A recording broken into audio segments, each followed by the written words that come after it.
Hey everybody, I was trying to set this up on my phone, but I could not figure out how to go live from there. So I'm trying to maneuver my computer, which is not ideal. So if you're on the live stream, I very much hope this is the correct one, because I'm not in the practice of doing this.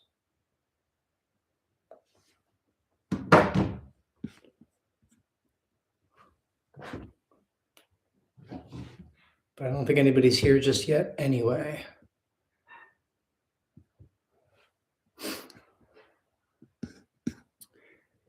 Hey, I see somebody just joined.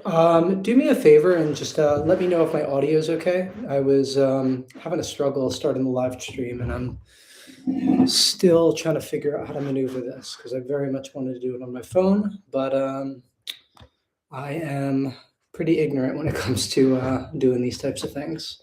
So thanks for bearing with me.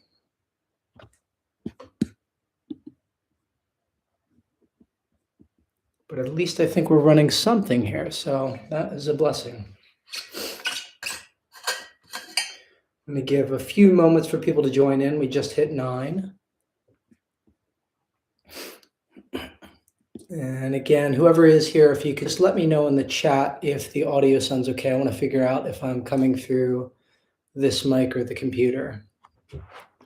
Thanks again for bearing with my technological ignorance.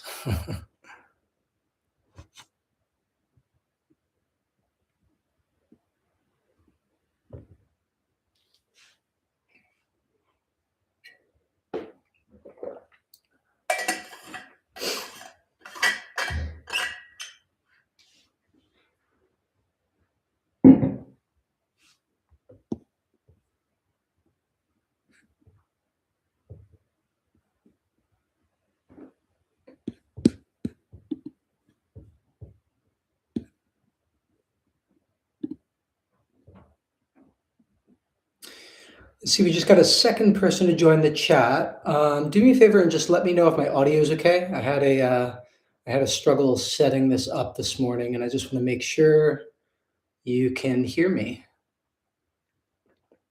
I'm pretty technologically ignorant when it comes to this stuff. There we go. Lovely. Thanks so much. I'm going to step back. Let me know that you can hear me through this mic because I want to make sure I can be heard not on the computer, but hearing through this mic, and then I think I'll be good to go as long as you can hear me. Thanks for that, Julie. And just one more confirmation that you could hear me from back here if I walk back and I'm talking on this mic. And then I think we should be good to go. Just got that. Lovely. Okay. Cool. Well, thank you for being here on this second snowy Sunday in a row. I was saying before a couple of you logged in that I really wanted to do this on my phone, but I couldn't figure out how to start the live stream from there. And unfortunately, the computer camera is not ideal, but I think we're just going to make it work. Now, those of you that have taken my class before, I think you'll probably be able to get through a lot of this without even looking. You'll be used to a lot of my cues. And if anybody is newer to my class, I am trying to structure in a way that I think you'll be able to build upon places that we start, places that we go. So you can look, you can not look. I'll try to demo things, but again, my setup is not ideal, so I'll look to improve this in the future. But I want to make sure I angle in such a way that you can mostly get me in frame. I know when I reach up, that'll be tricky, but we'll make it work. That's what all my classes is. I'm just trying to make this work. Cool. So you won't easily see my arms up overhead, but maybe if I stack 2 more blocks, that'll make a little bit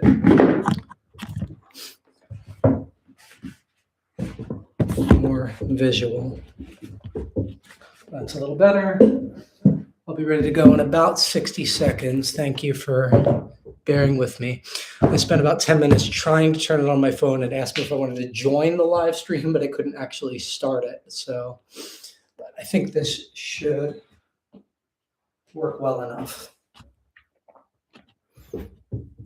So my feet may be a little out of frame, but at least you'll get some overhead. We'll make that work as best we can. Cool. Lovely. Thanks again. So if you have a chair or stack of books, any of that have yoga blocks, great, that'll suffice. I don't think you'll need a lot of props for the way that I'm looking to design this class, but if you have like 2 yoga blocks, it's helpful. If you don't, and you have a nice thick like stack of books, that'll work. And anybody that needs a little bit more assistance with balance or anything like that, if you have a chair, that'd be nice to have close by, just so if we do some lunges, you have something that you could touch to just help out with your balance. Otherwise, let's see, I think we got a good group logged in now, so let's get moving. So if you want to just come to a place where you can start nice and tall, and let's start with just kind of pulling yourself apart.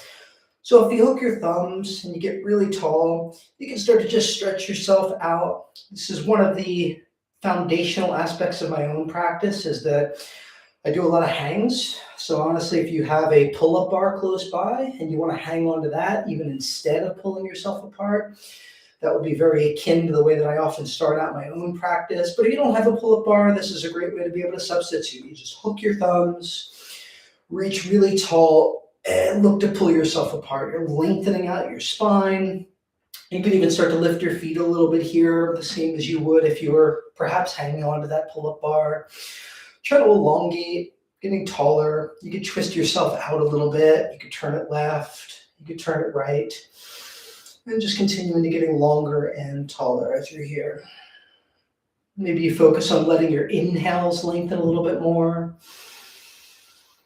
Inhale often associated with lightness, with lengthening, with buoyancy. You can try to twist things out. Maybe you're slowing down the exhale as well. If you're reaching up really tall, you might find that your shoulders are shrugging, which is one really nice range of motion to start practicing in your shoulders. You can also try to start depressing your shoulders, where you're pulling them down your back. And if you were hanging onto a pull-up bar, this would be an active hang, where you'd be pulling your shoulder blades down your back, even as you're continuing to lengthen out your torso, stretching your upper body away from your lower body. Now let's try to keep all of that length that you've now established, particularly in your upper body. And we'll bend your knees and just start to rest your torso on your thighs. We can think of this as kind of the opposite aspect, where we're really looking to lengthen out, and we're looking to compress a little bit more. So you can have your feet about 2 fist distance apart. And just starting to let your upper body come to rest now. Consciously letting your neck relax, your upper back, your shoulders. And try to bend your knees deep enough that you can let your torso rest on your thighs. So you can think like you've created a shelf.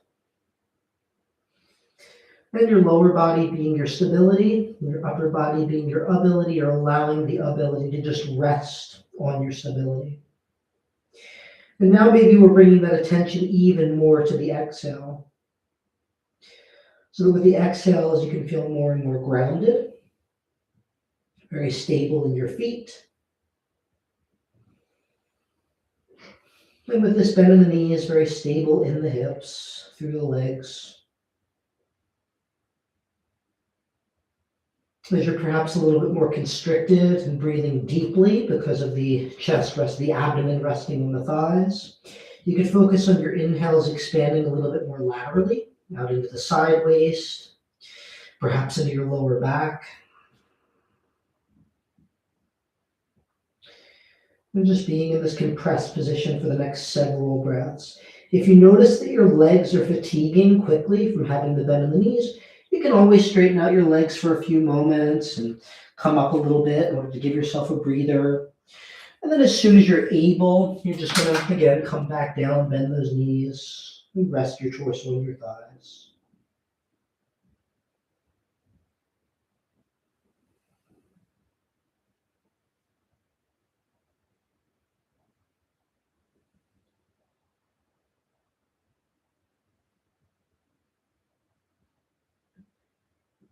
Handful more breaths, consciously relaxing neck, upper back, shoulders, all the way down the lower back, through the torso.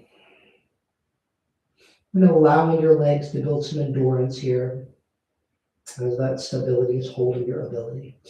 Maybe for these last several breaths, you can start to explore the weight forward and back, where you can let the weight move a little more forward into your toes, the balls of your feet, the anterior chain of your legs, or your quads and your tibialis are really supporting you here, shins.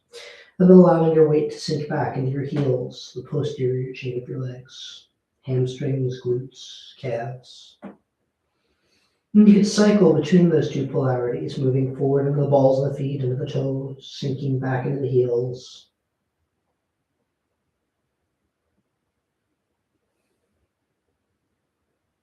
And not allowing yourself to get pushed too far into your future or sinking back into the metaphorical past, but rather looking to situate yourself in your present, in the center of your feet. Similarly, you can let your weight move from right to left, where you're standing into each foot a little bit more dominantly.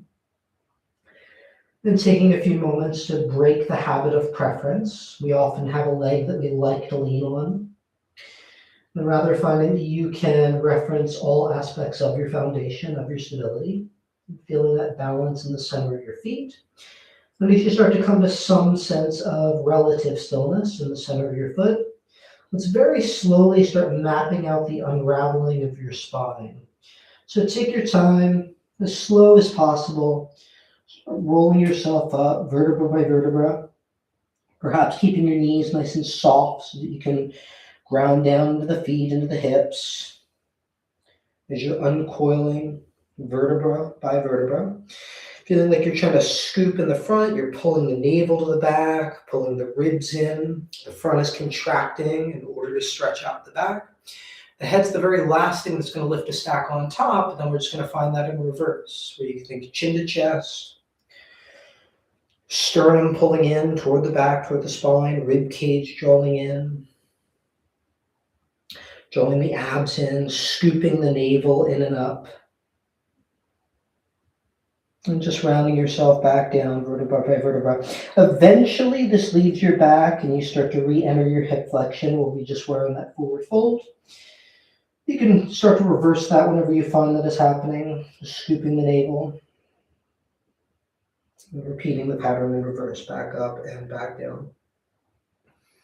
To really go however far down feels appropriate to you, entering the hips.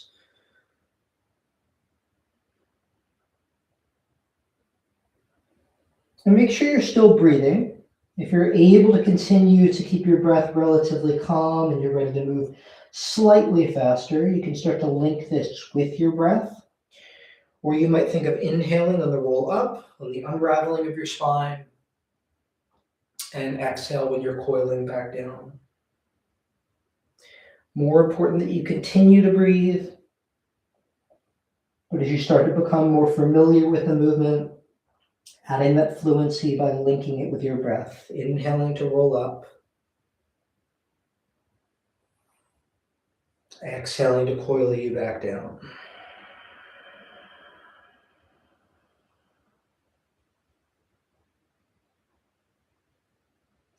Particularly if you are linking it with your breath, you can start to speed up the breath a little bit in order to speed up the movement.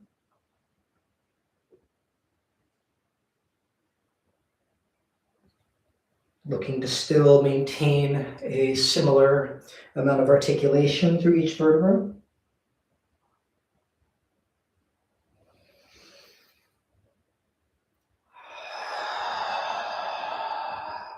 This could be a nice place to start to introduce the breathing technique of Ujjayi, where you start to feel the back of your tongue constrict up at the top of your palate. It creates like an ocean-like sound of your breathing. It can help to be warming and slow your breath down.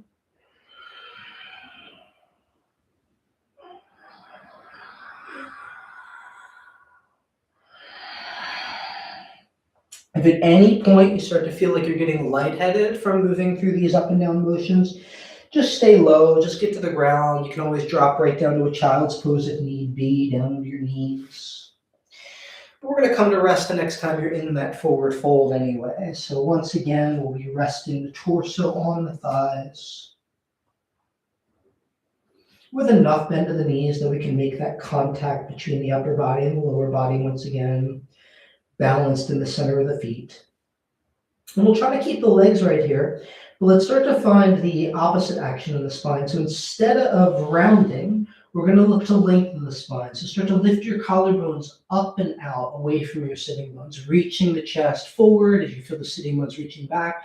With an exhale, try to paste your torso onto your thighs. We'll imagine that the torso is a sticker. And with the inhale, we're just going to peel that sticker up about halfway. And with the exhale, you're looking to paste the sticker with less bubbles, with a better connection of the torso to the thighs. And try to slow your breath down with this one. So each inhale tries to find a little bit more length in the spine. With the exhale, when you're pasting, you're trying to maintain the length in the spine so that there's less rounding in the back each time you repaste. Each breath is slowing down gradually more and more, so the movement is slowing down as you lengthen on the inhales, reaching the collarbones up and out. And you reconnect the upper body to the lower body with the exhales. Slower with these last few.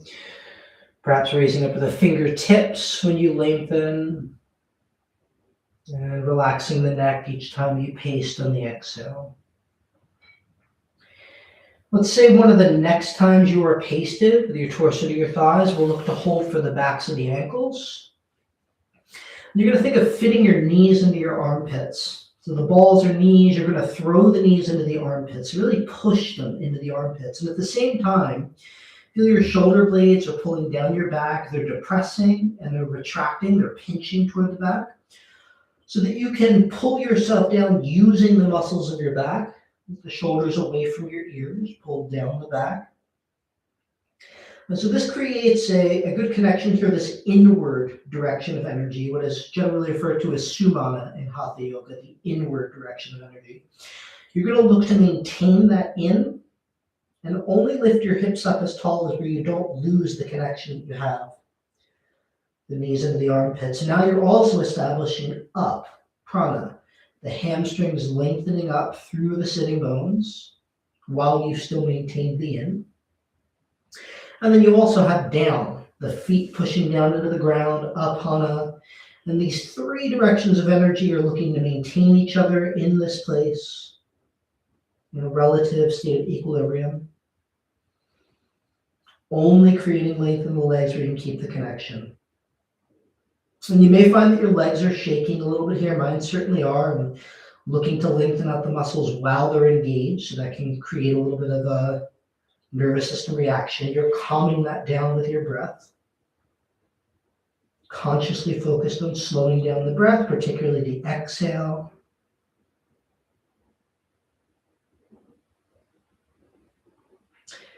And soon when you're ready to let go of the ankles, let's take a slow roll up to the top again, the same as we did before. The neck is going to be the last thing to lift a stack on top. You're scooping the abdomen into the back. This is one of the major functions of the abs. This is rounding out your spine, contributing to that spine, that lumbar flexion. When your head reaches the top, let's drop your head back to look up to the ceiling. We'll roll an ear to a shoulder, so you're looking straight ahead at the wall in front of you. Chin to chest to see the ground, ear to the other shoulder to see the wall in front of you. We'll just keep tracing out those 4 points. Ear to shoulder, chin to chest, ear to shoulder, head back. And as with the other mobility, we start off nice and slow so that we make sure we're mapping out the territory that we intend to move through.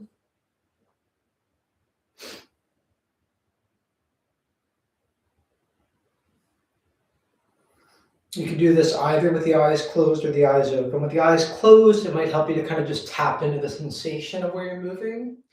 But with the eyes open, you'll be able to track the 4 points. It'll also help to train your vestibular system, your sense of balance. Whatever you're doing, try to feel that the balance in the feet is maintaining, that you're keeping the center of the feet. Try to sense that the rest of your spine is staying relatively still. You can use your inhales to feel the lengthening through the sides of your waist, to know that your rib cage doesn't collapse as you're mobilizing your neck. And if you feel like you're becoming more fluent, you can start to move a little faster through this. Anytime you add speed to mobility, it is adding more load. So this would be the same as if you were lifting weights. You wouldn't jump from using 10-pound dumbbells to using 50. You'd gradually increase like 5 pounds over the span of each week or month. But if you've been doing these for ages, you can always start to pick up a little momentum. As long as it feels safe for you, you don't want to create too much stress on the joint until it has been prepped for that. We've been moving in one direction for a while, so maybe slow that down before you're ready to switch directions. Same thing in the opposite direction. Ear to shoulder, head back, ear to shoulder, chin to chest.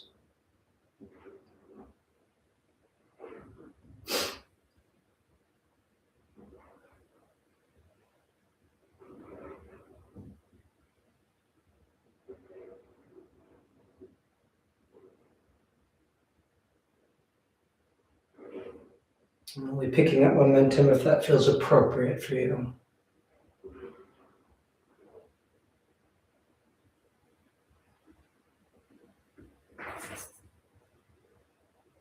Continue to go in this same direction. Other things that you might be aware of is that the glutes might be engaged here since your hips are just holding an extension. There's a lifting through the pelvic floor, which is helping to stabilize the pelvis in the lower half. As we continue to mobilize the neck another half a dozen times or so, depending on how slow or fast you're moving.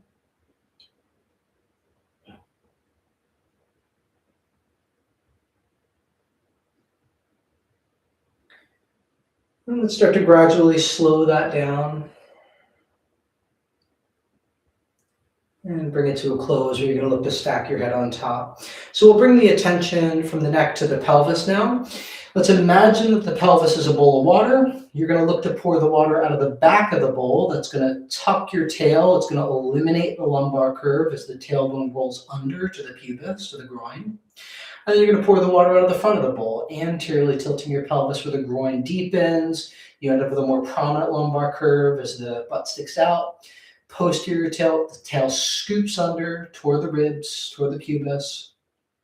Anterior tilt, you're deepening the groin, sending the pubis to the tail. So let's just move back and forward several times. Posterior tilt and anterior tilt. Exploring the two extremes of that range, much like we did the feet. And we'll have the intention of looking for the middle, looking for an equilibrium in between those 2 points. So take your time, maybe in the next 2 to 4 times. Think like your goal is to situate yourself in the middle, in between the two extremes of the tilt. As you're ready to find that neutral, you might place a hand on your lower abdomen, a hand on your lower back, as we're going to try to keep that tilt the same as we're hinging at the hips. So you're going to start to reach your hips to the wall behind you, ideally without the pelvic tilt changing. Sitting bones are reaching back, feet are staying balanced. And then you'll look to contract your glutes to send your hips into extension. We come back into the hinge. The front of the hips are now working as the contractors, which is stretching the sitting bones to the wall behind you. And then the back of the hips are going to contract in order to push your hips into extension. We'll do that about half a dozen times. Just greasing up that hip hinge, and then finding the muscles in the back of the hip that contribute to sending your hips into extension. Another handful of times, just hinging and extending. If you want to link this with your breath, it could be really appropriate to do either the inhale in the fold and the exhale up to stand. So if you're doing strength work, this is how it would work. We would inhale as we're prepping to do the concentric. The exhale would push us into that extension.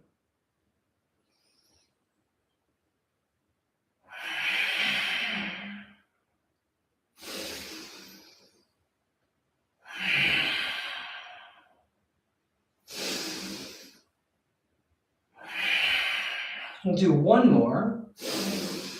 So when you're locked into that extension where the glutes are contracted, the pelvic floor is lifting, let's come back to that lengthening of the upper body. So reach up, hook your thumbs once again. As we started, maybe you reach up and start to find that back bend where you start to reach the arms up and back. The ears are inside of the biceps. You've created a frame with your arms. As you're sending your spine into extension, the legs are holding nice and stable. Let's start to find a little side flexion where you can start to reach your arms over to the left or the right, either side. I just realized that this camera reverses me. I'm used to saying the opposite whenever I am mirroring everyone, but since this does look like I'm on my right now, I'm going to tell you to breathe into your right side waist.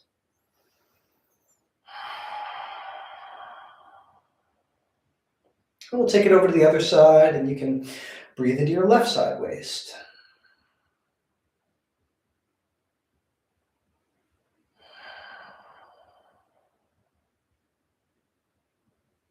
Just try to round where the belly's going to pull into the back, so you can take it back over to the right, finding that side flexion on the right, extending up into the back, taking it to the left side flexion, belly pulls to the back. And as you circle through your lower back, through your lumbar spine, try to keep the arms lifting the whole time. The shoulders are still in flexion. They aren't really changing out of that position. They only look like they change because we're moving the spine right now. Ideally, the glutes are still engaged. The pelvic floor is still lifted. Try to hold relative stillness and the stability in the lower half as you're mobilizing your ability. And we'll switch directions soon. Same thing, opposite direction, side flexion, extension, side flexion. And through the flexion in the front. If you can link this with your breath, you might think of the inhale happening when you're in the extended portion of the circle and the exhale when you're in the rounded portion.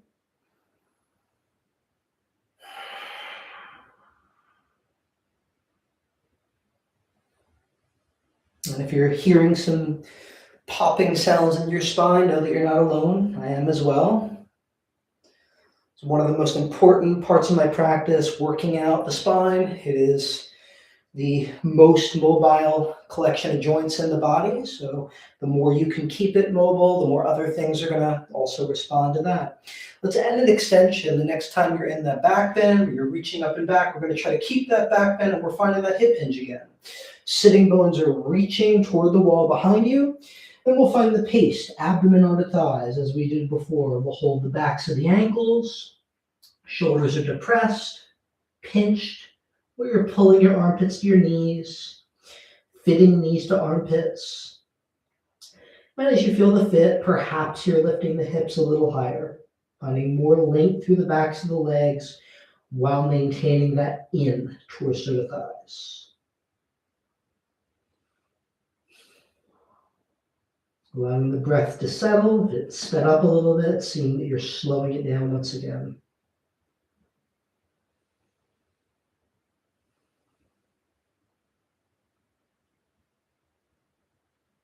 We'll look to keep everything as is in the legs and the back. We're just going to switch the arms, where the right hand is going to hold the front of the left ankle, and the left arm will cross over and hold the front of the right ankle.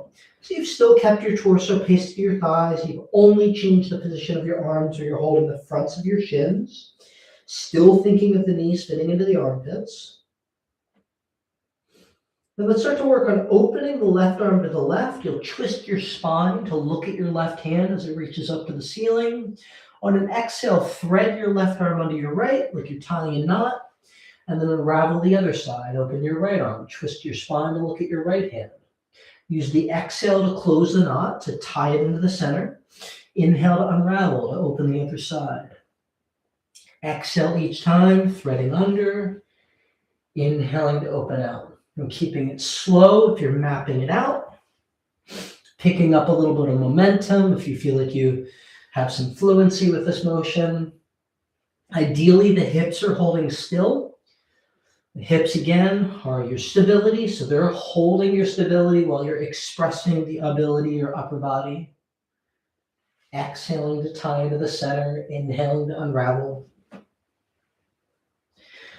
Speeding up only if you feel fluent and safe and familiar here.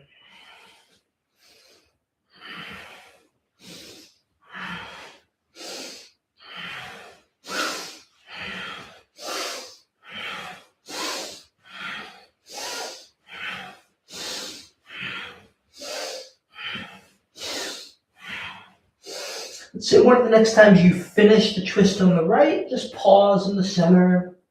You can catch opposite elbows, let the neck come to relax again. Just let the upper body hang over the lower body, letting your breath slow down.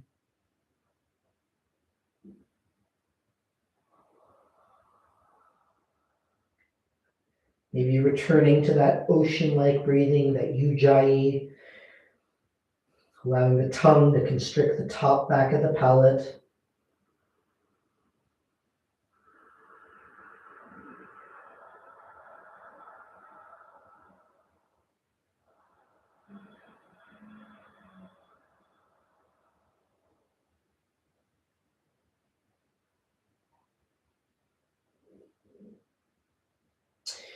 Very slowly start lifting the elbows toward the top of your mat. You're making a frame that your head's going to look to fit inside of, so your ears will be inside of your biceps. And as you lift the frame of the elbows, start back bending your chest, so collarbones are trying to lift up to the ceiling, just like we did when we were peeling the sticker off the thighs before. You might sit a little bit lower to create a little more hip hinge, to peel the torso away from the legs, contracting the glutes to come all the way up to stand. So instead of rounding the back, we're now keeping the spinal extension as we sit back through the hip hinge, pasting the abdomen onto the thighs, and then peeling back up, lifting the elbows, lifting the chest. So before we were exhaling when we came up. In Hatha Yoga, it's more traditional to exhale when you're pasting, where you're constricting the front, and inhaling when you're coming out. So perhaps you try that breathing this time, where you're exhaling when you're hinging back down, constricting the front as you paste, and inhaling when you're opening the lungs through the back bend all the way up to stand. Keep moving through this at a pace that feels appropriate for you, unless you're feeling lightheaded. If you are feeling lightheaded, immediately bring the hands down, come down to your knees, rest in a child's pose. But as long as you're feeling safe, you can continue to move through this pattern, extending the spine as you're hinging and unhinging. As we did with the other mobility, if you're getting fluent, maybe you're moving a little faster, you're starting to pump the breath a little bit more. We'll try to keep it moving. We'll just switch the arm that's on top soon, so you get a slightly different feeling in the shoulders. As it starts to tire out, try not to let the spine round. Very tricky to keep the spine extended. Think of your inhales lengthening out the sideways, the side ribs, so you can keep that sense of up and out. This direction of energy is referred to as Udana, the spherical direction of energy, the up and out of your spine. As you're moving through, inhale, unhinge, exhale, back down to the hinge.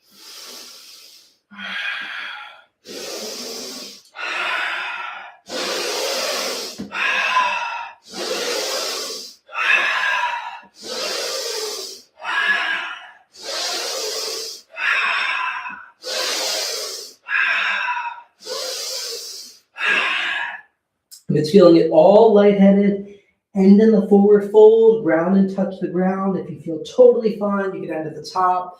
Just twist things out.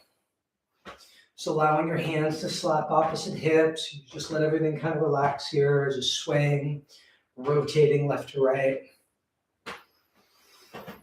Maybe walking it out for a second. Just doing as you need, shake the hips. We brought some attention to the front and back of the pelvis. This would be a nice place to start to find some of the side to side. So if you haven't in the forward fold, go ahead and roll yourself up as you feel ready. And let's bring the hands to the pelvis. So we'll hold left and right of the pelvis. And so we did the front to back. Let's start to look for the side to side here. So if you tilt the bowl up on the right side, and then tilt it up on the left side. And this is going to be more accessible with a bend in the knees. So keep your knees soft. And just find that little left to right of your pelvis here. Now, this would be an action that we avoid when we do something like triangle pose, but as of right now, you're going to look to mobilize the pelvis. Maybe we can tie this left to right with the front to back. So next time when you're on the right, you might pause there so that you pour the water out of the front of the bowl, that anterior tilt to move over to the left, posterior tilt to the right, anterior tilt to the left to try to circle through your pelvis. Soft knees make this more accessible.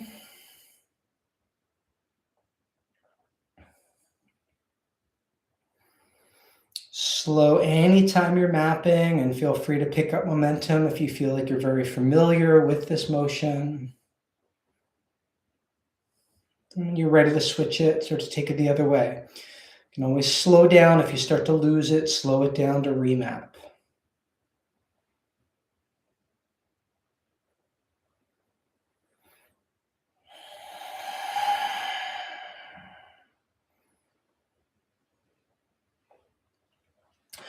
Let's look to situate in the center of that circle. So as you find the center of the circle, let's pause there for a moment. Let's let it hike up on the right like we did a moment ago. So allow it to just hike up on the right once again. Oh, I did the left, excuse me. So yeah, let it hike up on the right side. Again, I'm so used to mirroring when I'm teaching class. So let it hike up on the right. And now bring it back to the center. Now, instead of hiking up on the right, feel like you're just reaching your hips over to the right. You'll feel like there's a descending of your outer pelvis to your IT band as your hips try to reach over to the right. This is more similar to what we do in triangle pose, for instance. So get back to the center, hike it up on the left. And now push down on the left and feel like you're reaching to the left instead of it hiking up, where it stays descending down in the pelvis. Let's do that one more time. To the center, hike up on the right, descend down, and now just reach to the right, where you feel like the pelvis is descending down to the IT band, down to the outside of the knee. Back to the center so that you could hike up on the left, and then descend that left down before you reach to the left. So we're going to keep that descended action, and let's start to go to the back, like we're reaching the sitting bones behind us to the hip hinge. Take it over to the right, where the outside of the pelvis is descending down before you move through the front to extension. And this would be your hip circle with a more stable pelvis. Feet are staying grounded as you're rolling through those four corners of the circle.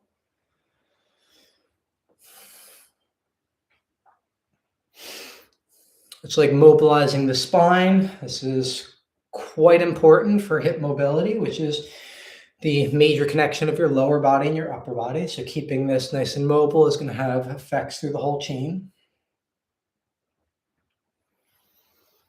Having rolled in one direction several times, let's switch it. Let's take that in the other direction.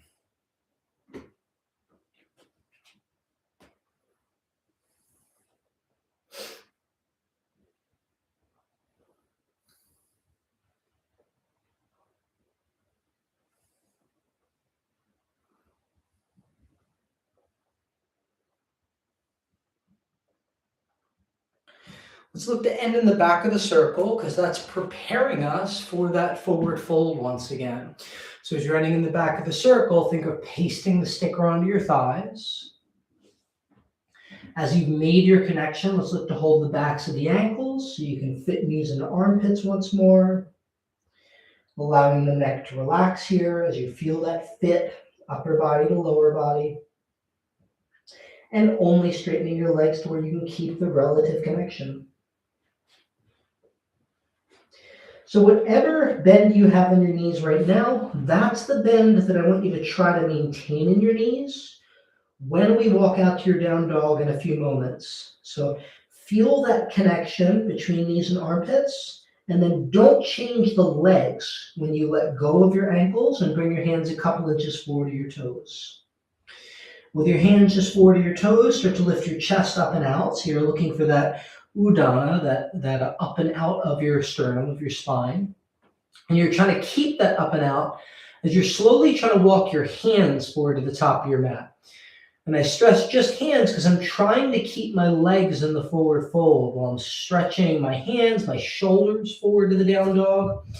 And when you can't possibly walk forward with the hands anymore, you can't lengthen the spine anymore, just let your weight tip forward, where you fall slightly more into the balls of the feet. There still is a sense of trying to lengthen the calf muscles through the heels to the ground, but you're allowing your weight to fall slightly more forward. It's going to find a lot of quadricep engagement, a lot of the front of the thigh engaged.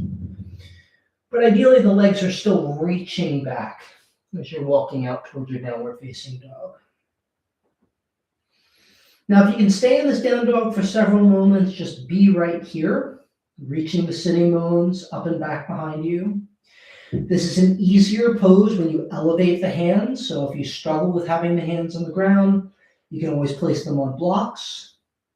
If you need to come down and rest, that child's pose is always available to you. You can always drop the knees down and just rest the hips on the heels. But down dog is a really nice place to familiarize yourself with the endurance in your legs that you're looking to build here. So as long as you are still rooted in your legs, you might practice getting light on your right hand, potentially lifting up to the fingertips, or even lifting the right hand all the way off the ground and feeling that your hips have stayed even, trying to touch your sacrum and feeling that you're not dropping the hips off to the side just to get that hand up. If you do it with one hand, try to find it with the other. Place the hand down, work on getting light on the other hand to bring the hand to the sacrum, if you could lift it, which is all just bonus, to feel that your hips have stayed nice and even here. If you're still good in the down dog, you can take a slightly shorter dog. You can walk the feet a little forward or the hands back. You can practice getting light on the right hand once again, but this time to reach across your mat to the outer left heel, the outer left ankle. The grounding of that heel will twist you a little bit more to turn your chin towards your left armpit.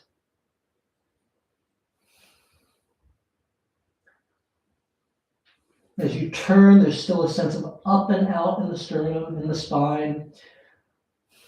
As the sacrum, the tailbone is reaching opposite, reaching up and back. Switch hands, working getting light on the left, reaching across your mat to your outer left heel. And if you can't lift the hand, you're fine just being in the down dog or resting in your child's. As you finish that second side, let's bring the knees down. Let's go to a tabletop for a moment. I'm going to rearrange the camera slightly so that you can see me in the tabletop. So as you make your way to your tabletop, let's find our wrist prep. I like to have my hands about shoulder distance apart, which middle finger touching middle finger is a fairly good measure. Once you've measured out, you can pivot straight ahead to 12 o'clock. And let's do some first knuckle raises where if you lean back, it's a little easier to peel your wrists up and have your fingers fully on the ground. And then slowly stretching the wrist down. Peeling up to where the finger connects to the palm, the proximal knuckles, and stretching the wrist back down. And keep finding that. Leaning back makes it more accessible. And if you want more of a challenge, you could always lean forward. That's going to load your hands a little bit more.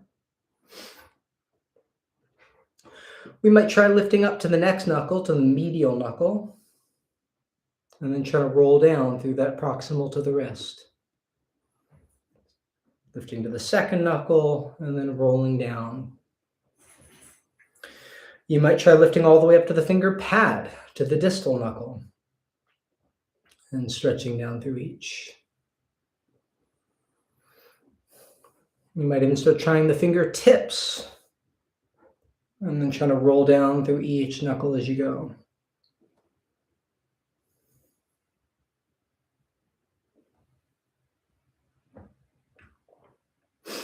So next time we're down, we'll just be down. Let's flip your right hand clockwise so that your middle finger is going to face towards your knee. And then we'll flip that hand forward, and we'll do the same with the left hand counterclockwise, flipping it back. Closer to the knee is easier. And we'll flip it forward. Finding the right again. If you find that it's easy to go close to the knee, you could always slide away a little bit, creating a little more challenge in the right wrist. Flipping forward, flipping the left back. You can always work a little further away from the knee, flipping forward. You can keep doing it just like this, just one at a time. Right back, right forward, left back, left forward. Or if you want more of a challenge, you do them both. You do right and the left. Whatever you're doing, just keep looking to flip.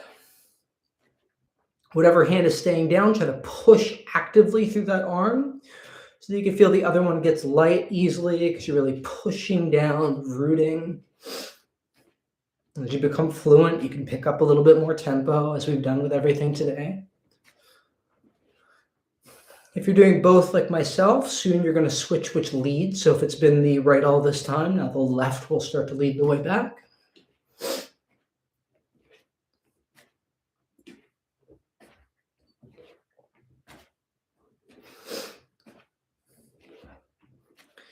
Let's pause soon with just one hand backwards, whichever one you'd like. Just start with one hand backwards. And let's start to move our spine. We'll inhale into a cow pose where you're going to lift your chest, tilt your hips up.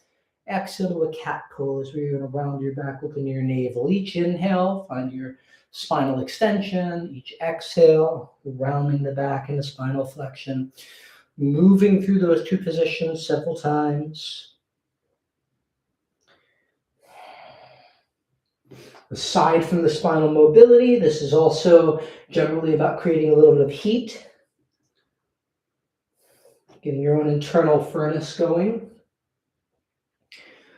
Soon we're going to switch the hands, so whichever hand you have backwards, switch it, trying to have the other one back, and just keep moving through that cow and that cat.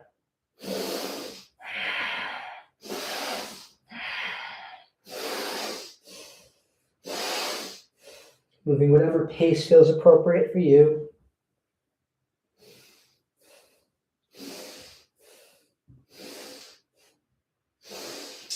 You can always switch to both hands forward at any point. Both hands back is quite a challenge, but for those of you that feel comfortable with that, you can always find that. Soon we're going to start to circle through the spines. We'll start to add in the sides of your waist as you're circling through your cow and your cat with the idea that you're distributing the heat. If you were making a pot of soup, you wouldn't just adjust the burner, which is the back and forth. You'd also want to stir things around so that the heat doesn't just accumulate at the bottom. Let's switch directions. Circle that the other way.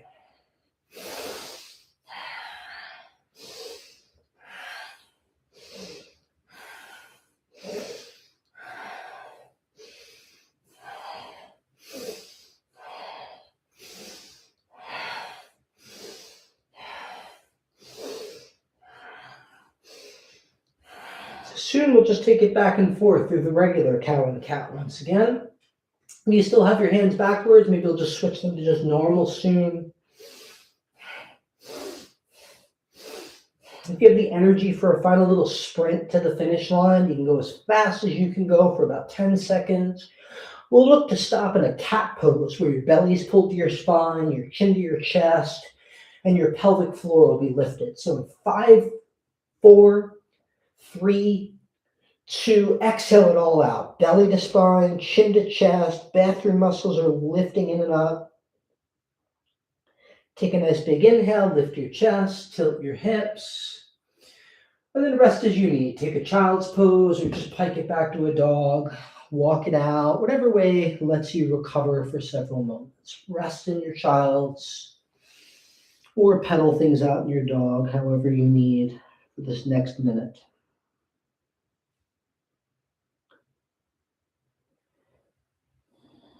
Consciously letting the breath settle back down. Maybe returning to that sense of ujjayi where the tongue is constricting the top back of the palate.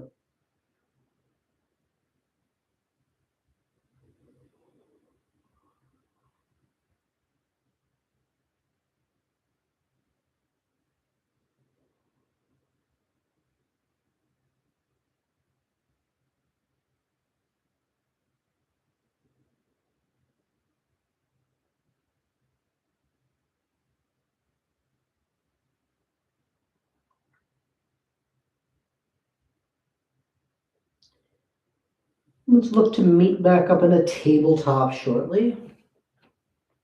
We'll give our wrists a little bit of attention in the opposite direction. So having that right palm face up, middle finger to the knee, closer to the knee is going to be much less intense. You can even go alongside your leg if you need even less intensity. As you're just leaning back to add a little bit of wrist flexion in and leaning forward. Again, the palm is facing up. As you're leaning back, so this is the opposite wrist stretch to what we just spent all that time in. Leaning back to intensify, leaning forward to take the intensity away.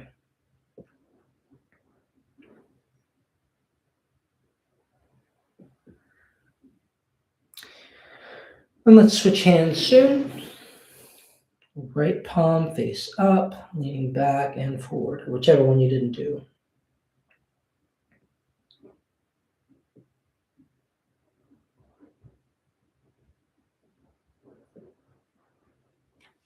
The further you go from the knee, the more intense it will be.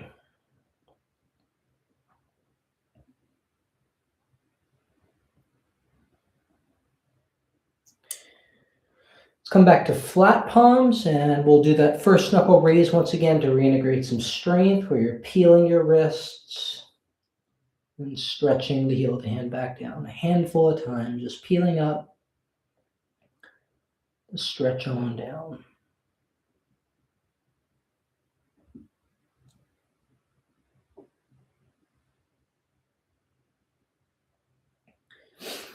Next time you're down, let's keep the hands down. Let's move through the cow and cat once again, but just slowly this time, just to compare the two polarities, like we did with the pelvis and the feet. Just slowly finding extension and flexion. And within the next 2 to 3 times that you move back and forth, look to situate yourself in neutral. And as you find a neutral spine, we're going to maintain that neutral spine as we're sinking the chest down to the ground to pinch the shoulder blades together, pushing through the arms to push the shoulder blades apart. And notice that your spine is retaining its shape. It's just going straight down and up like an elevator, sinking down to pinch the shoulders, pushing through the arms, pushing them apart. Let's do that a handful of times back and forward. Trying to keep the elbows relatively straight in the pinch. They're not hyperextended, but they're not bending as you're moving down.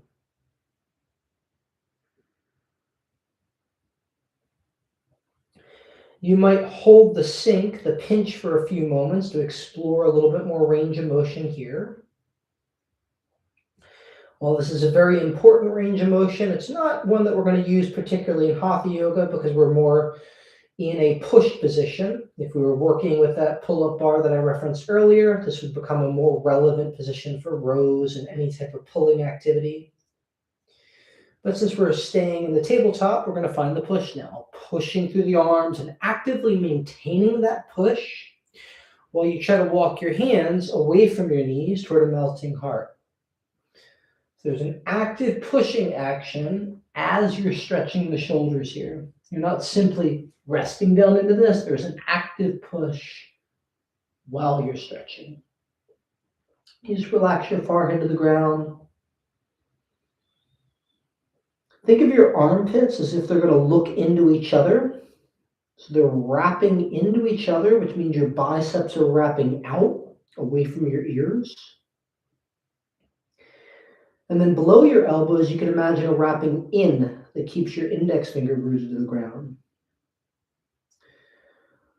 So in some styles of yoga, they describe this spiraling action. You can imagine an inward spiral below your elbow that keeps your index fingers rooted, while you imagine an outward spiral above your elbow that wraps those armpits in.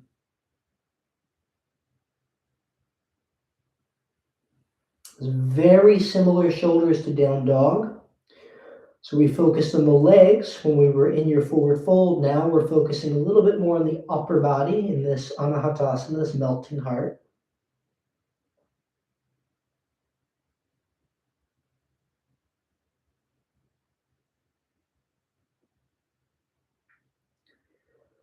Spend another couple slow breaths right here.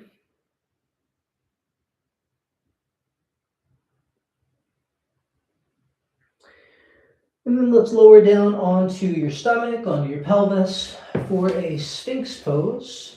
You might just make a pillow with your wrists or your forearms to rest your forehead on for a moment. You can shake the hips out, shake them left to right, shake the pelvis out, just relax the lower body. Relaxing your lower spine, your hips.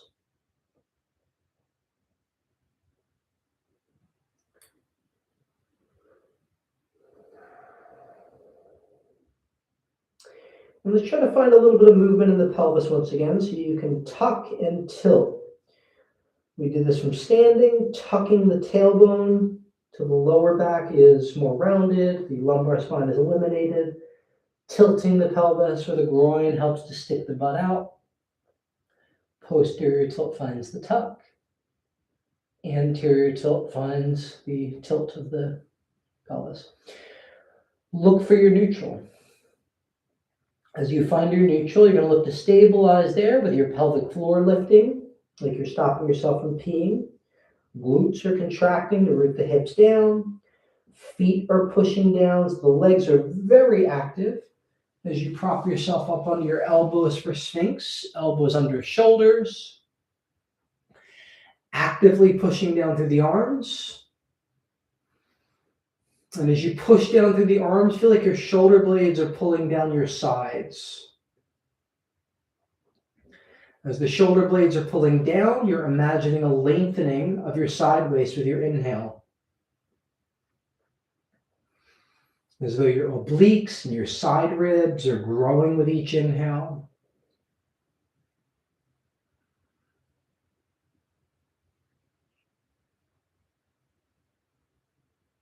This might be a nice place to work on some neck rotation where you can look over each shoulder, just looking right, looking left. As you continue to extend the rest of your spine.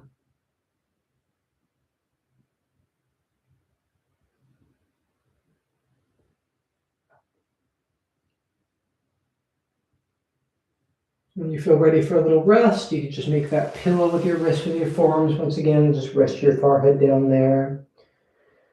Either coming to stillness or shaking the pelvis and the hips out once again, the lower back.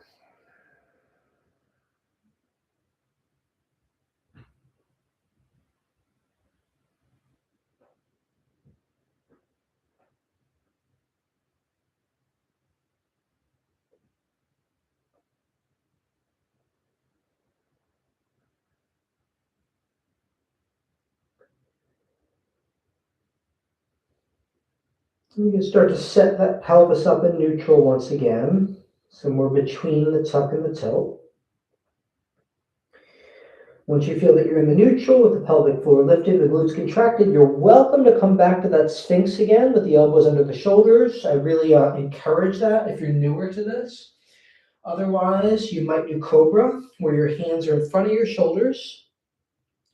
You'll notice that I'm not rolling so far down that my elbows come to the ground. I'm more in a neutral position with my shoulders, and I'm trying to depress them. So they're just pulling down the sides to help to stabilize the shoulders here. And then you're lengthening out your sides and starting to lift your chest. There is a push through the arms, but it's pretty minimal. You want to use the muscles of your back to lift you up much more than it's the arms cranking down into the ground. Inhale, think of lengthening, and exhale, try to look for height.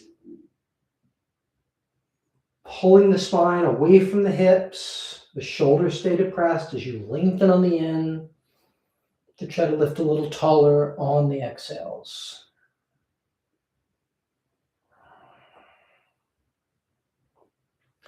If you have a few more breaths to stay here, feel free to do so. When you need a rest, child's pose is a good place to be. Just rounding out the lower back, shifting the hips back towards your heels as you're ready to take a little recovery there.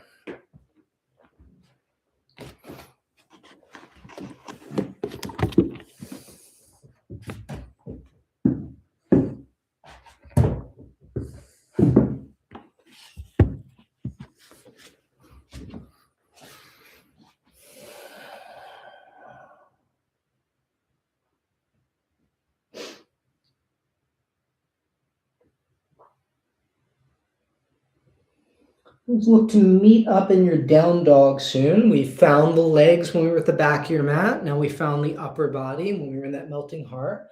So see if you can start to put those two halves together.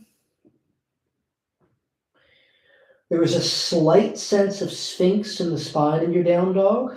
A little bit of that udana, that up and out of the sternum as the neck relaxes. So think chin towards sternum, but sternum is buoyantly lifting toward the chin. Let's see how slow we can walk forward to the top of our mat.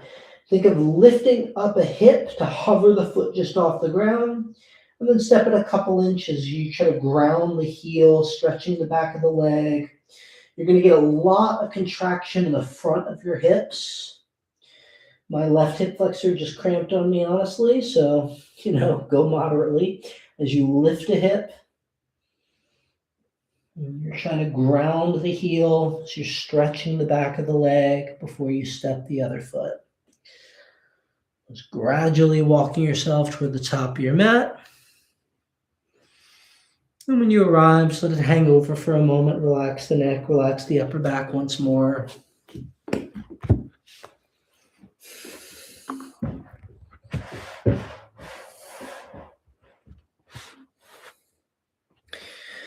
Let's take a nice slow roll all the way up to stand. Tucking the tail, scooping the navel. Head's going to be the last thing to lift the stack on top. Now let's find that roll down like we did. We're at the back of the mat, but now we're going to extend up. So we're tucking the chin to the chest, pulling the sternum to the spine, the rib cage to the back, the abs pull in.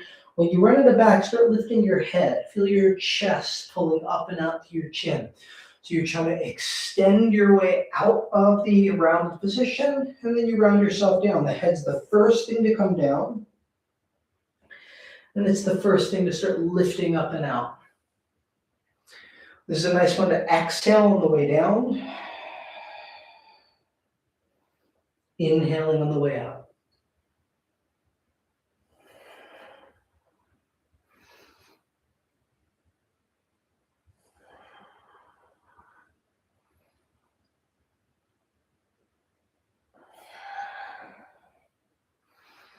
Each movement initiates from the crown of the head for this one. Let's say the next time we're at the top, let's pause for a moment or in the extension and see if you can reverse the chain. The head's going to stay lifted as you scoop the navel and tuck the tail, so it starts at the bottom of your spine. So head would be the last thing to release. And then you'd initiate by anteriorly tilting your pelvis. So your lower back moves into extension before the mid, before the upper, head lifts last. So now it's tail to crown that is initiating the movement. Head is last. Anterior tilt, tail to crown, head is last. You can exhale on the way down. Inhale as you come up. And I find this one much trickier. I have a heck of a time talking through this one and also focusing on making sure that the chain is maintained. So I'm going to shut up while I do my own.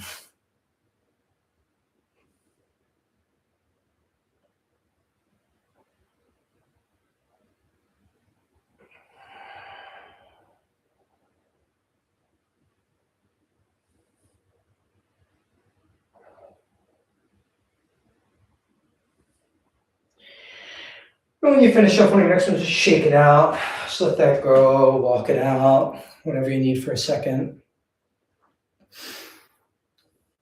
And if you left the top of your mat, make your way back toward the top of your mat. Let's do a few lunges from there.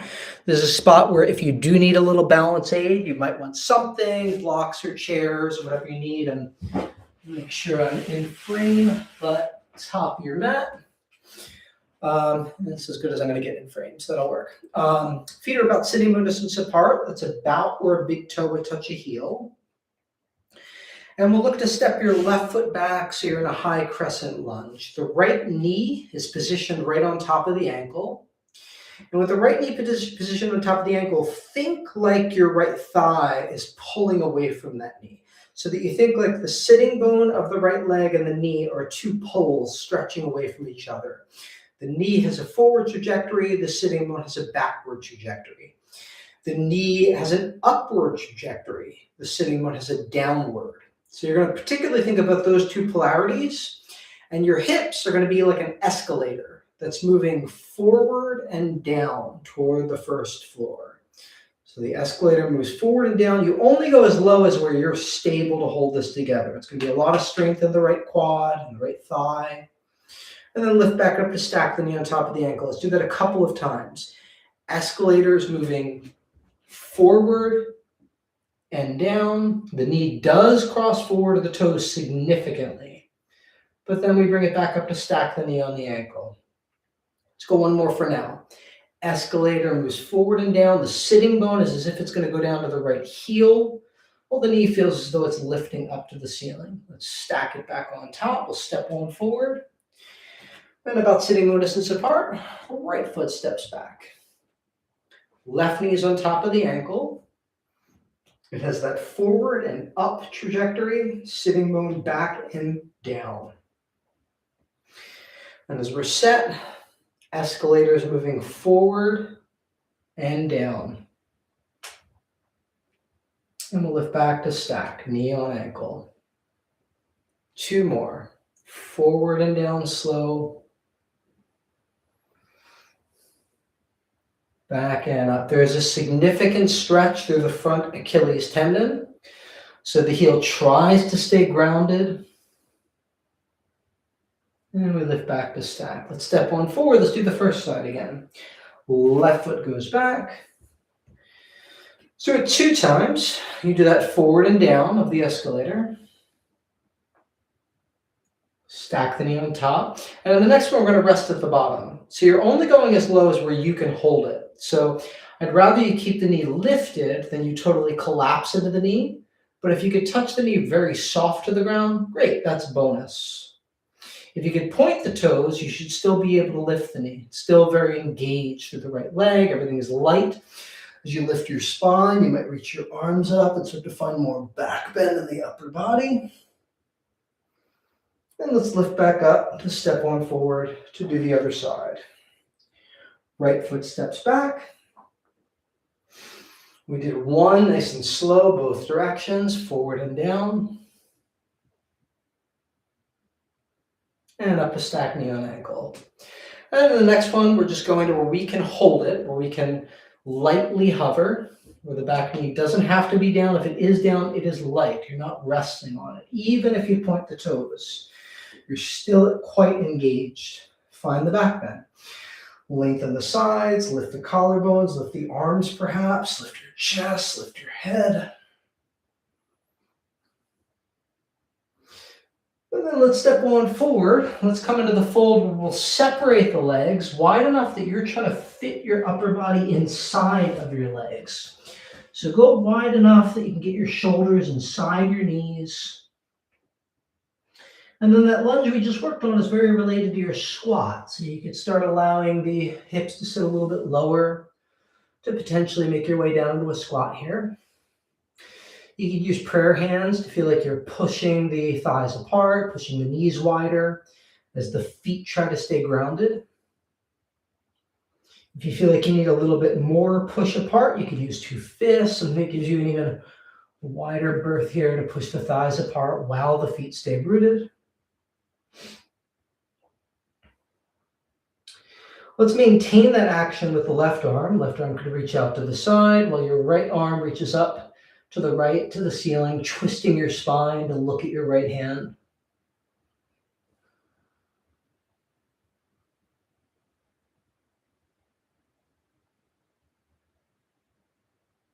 And we'll switch. Right shoulder wedges inside of the right knee. Left arm opens to the left, and you could twist your spine to look at your left hand.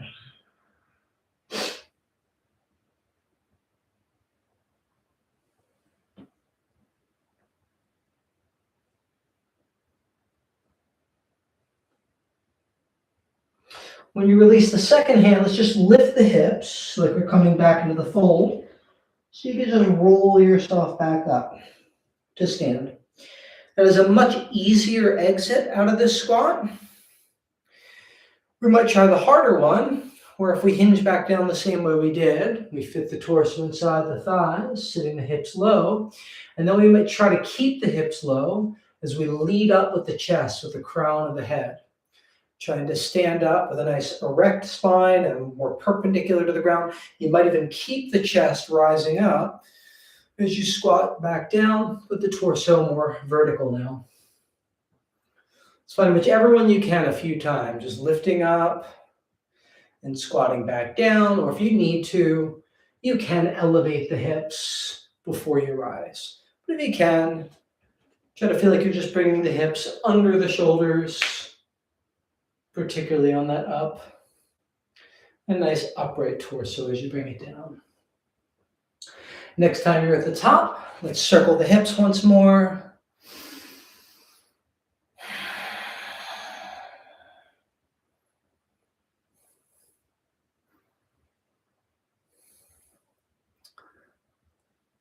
And switching direction, circle them the other way.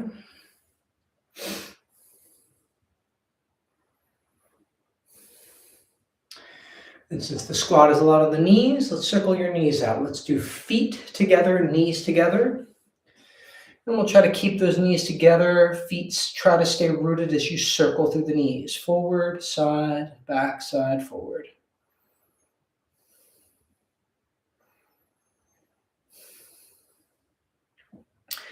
And we'll switch, take that the other way.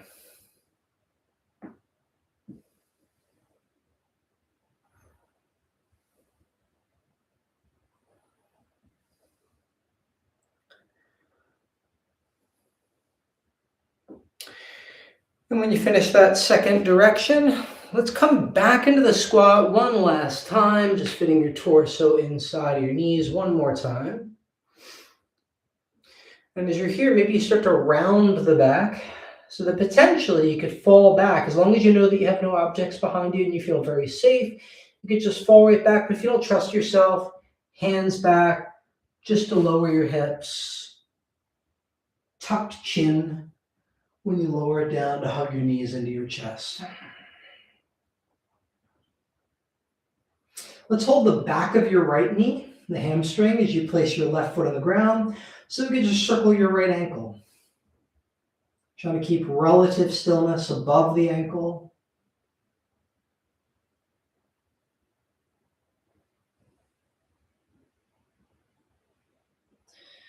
And switching the direction of your circle.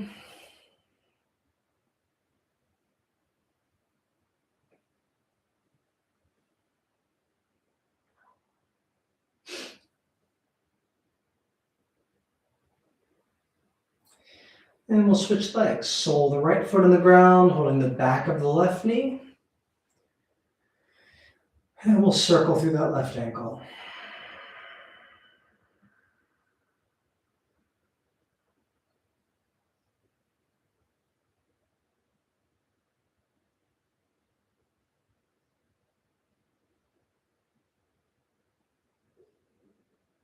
And switching the direction of your circle.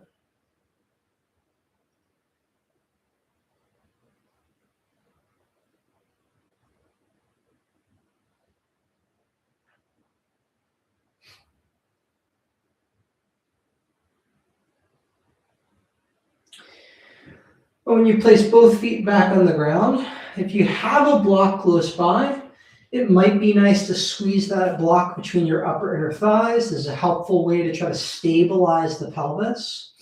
Even if you don't have the block, just have that sense of your pelvic floor lifting, the very upper inner thighs, up at the groin, squeezing and lifting in and up, as you're going to try pushing down through your feet. And those will be the main mechanisms we're focused on in this bridge pose, even though it might not get quite as high. It's a little tricky to find your glutes when you're squeezing the block, but that would be a nice bonus if you could find a little bit of glute engagement. But at least on this round, just focusing on the stability in the pelvis and the root in the feet. We'll look to hold this just for about 2 to 3 more breaths.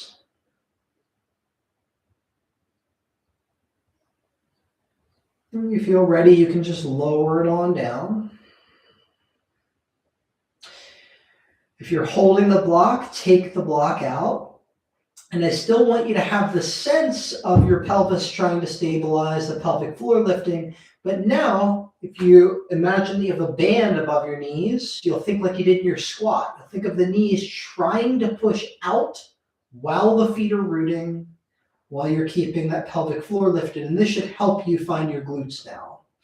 So much like we talked about in the arms, when we're in your melting heart, your down dog, there is this opposing spiral in below the knees that keeps the big toe and the inner heel on the ground out above the knees. That is like the squat. And then in to keep the pelvic floor lifted and the pelvis nice and stabilized as you lift to this bridge one more time. Let's lower on down again. And we'll just take a breath or two at the bottom.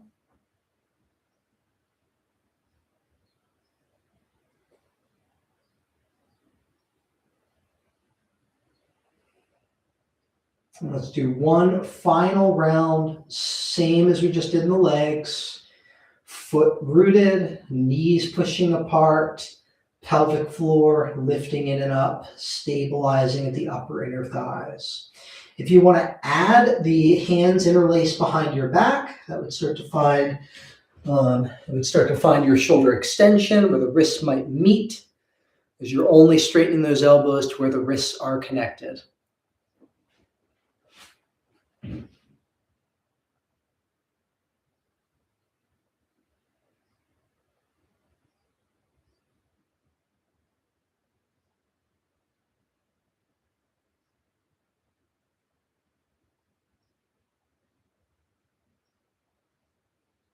And the last one, if you feel ready to lower it down, release the fist, lower the hips.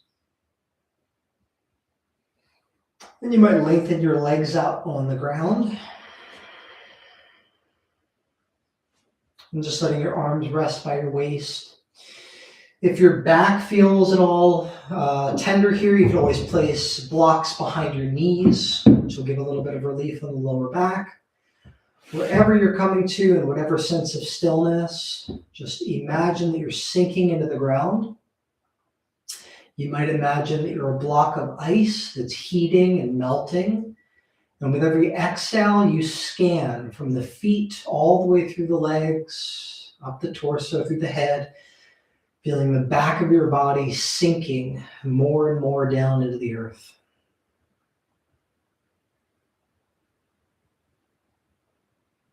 You might close the eyes here as you continue to imagine that you're going heavier with each exhale, sensing the back of the body sinking into the ground below.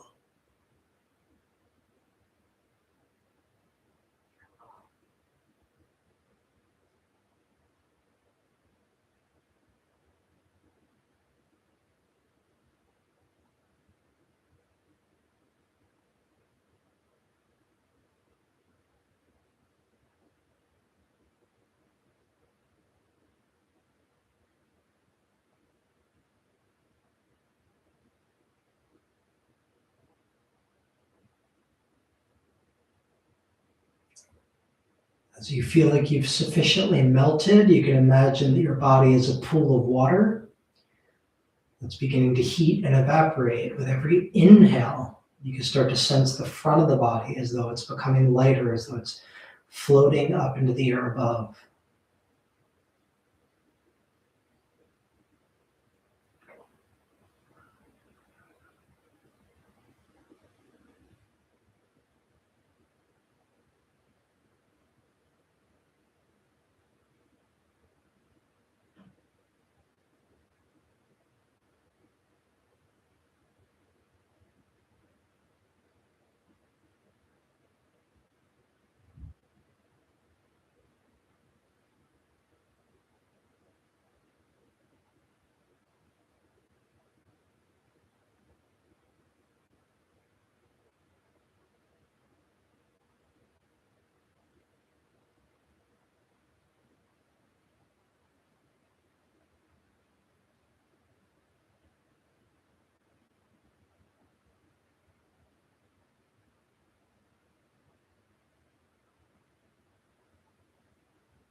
You can use your inhales to take some intentionally deeper breaths.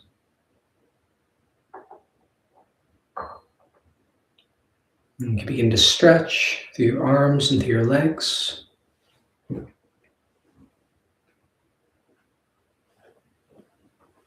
And start to hug everything together, drawing your knees into your chest.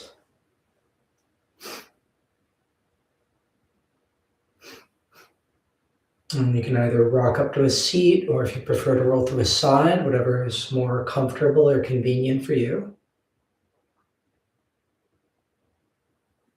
Whenever you find your seat, if you'd like to fold your palms for a moment, just to give thanks to yourself for taking the time out for a practice. Thanks to those who support your practice. And thanks to any divine consciousness or cosmic coincidence that gave you a body in which to practice. Thank you for joining me. Namaste.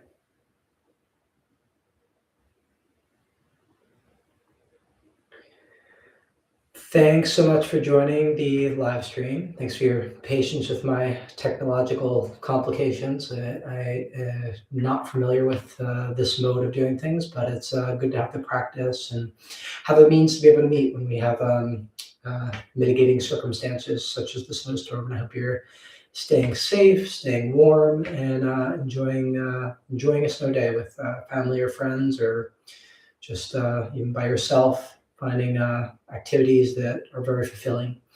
If you feel inclined to drop me a Venmo or a PayPal, at Noah Moves is appreciated, and no worries if not. Thank you, Jessica. I appreciate it. If you can join me in person, I teach mostly out of Root and Branch Bodywork, my partner's beautiful bodywork studio. I am there Wednesday evenings at 6 p.m. Saturday morning strength class at 9 a.m.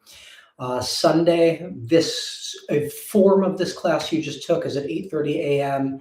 and 10 a.m. will be a strength class starting next week. So I hope to see some of you there. And if this is a nice way to connect and you're not in town, maybe we'll continue to keep some version of this going in some form if it feels useful. Thanks so much. Really appreciate those of you that joined, and I hope to connect in person soon. Thanks a lot. Bye-bye.